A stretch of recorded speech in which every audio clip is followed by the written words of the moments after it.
रात के ठीक 1 बजे थे। चारों तरफ गहरी खामोशी थी। पाकिस्तान और पीओके के आतंकी अपने ठिकानों में आराम से सो रहे थे। उन्हें जरा भी अंदाजा नहीं था कि ये रात उनकी जिंदगी की आखिरी रात बनने वाली है, क्योंकि इस बार भारत का जवाब शब्दों में नहीं बल्कि मिसाइलों में आने वाला था। हमला शुरू रात 1:05 पर। अचानक आसमान में हलचल हुई और अगले 25 मिनट में 9 अलग अलग आतंकी ठिकानों पर एक साथ हमला किया गया। 24 मिसाइलें और कई सटीक बम तेज धमाकों से जमीन कांप उठी। आसमान धुएं से भर गया और कुछ ही मिनटों में आतंक के सारे अड्डे मलबे में बदल गए। इस मिशन का नाम था ऑपरेशन सिंदूर। पहलगाम हमला इस कहानी की शुरुआत होती है 22 अप्रैल 2025 से जम्मू कश्मीर की खूबसूरत बैसरन घाटी, जहां लोग घूमने आए थे। परिवार, बच्चे, हंसी खुशी का माहौल। लेकिन अचानक कुछ आतंकियों ने वहां हमला कर दिया। उन्होंने लोगों को रोका और एक सवाल पूछा, तुम्हारा धर्म क्या है? जो कलमा नहीं पढ़ पाए उन्हें गोली मार दी गई, सिर्फ धर्म के नाम पर। 26 बेगुनाह लोगों की हत्या कर दी गई। उस दिन इंसानियत हार गई थी। ये पहला हमला नहीं था।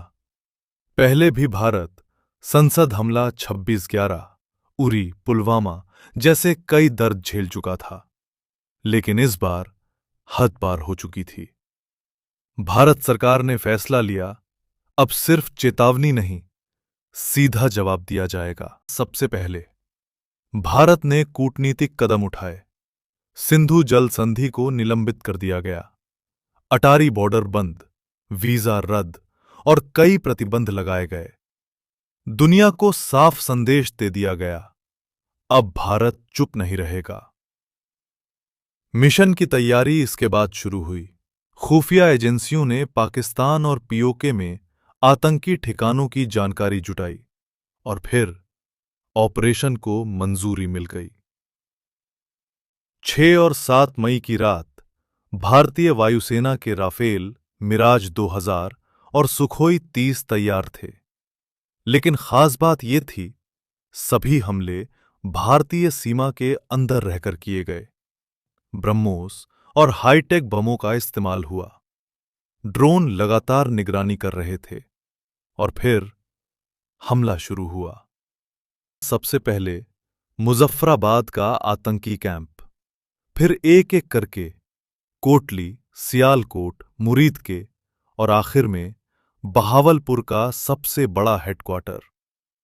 हर टारगेट पूरी सटीकता से नष्ट कर दिया गया। 100 से ज्यादा आतंकी मारे गए और कई बड़े कमांडर खत्म कर दिए गए। हमले के बाद पाकिस्तान घबरा गया। उसने ड्रोन और मिसाइलों से भारत पर जवाब देने की कोशिश की, लेकिन भारत तैयार था। करीब 50 ड्रोन हवा में ही मार गिराए गए और दुश्मन की हर कोशिश नाकाम कर दी गई। भारत का संदेश कुछ घंटों बाद। भारत ने दुनिया के सामने इस ऑपरेशन की जानकारी दी, सबूतों के साथ, और एक मजबूत संदेश दिया। भारत आतंकवाद को अब बर्दाश्त नहीं करेगा। ऑपरेशन सिंदूर सिर्फ एक सैन्य कार्रवाई नहीं थी, ये जवाब था उन 26 बेगुनाह लोगों के लिए, उन परिवारों के लिए जिनका सब कुछ छीन लिया गया। और ये एक साफ संदेश था, अब भारत चुप नहीं बैठेगा।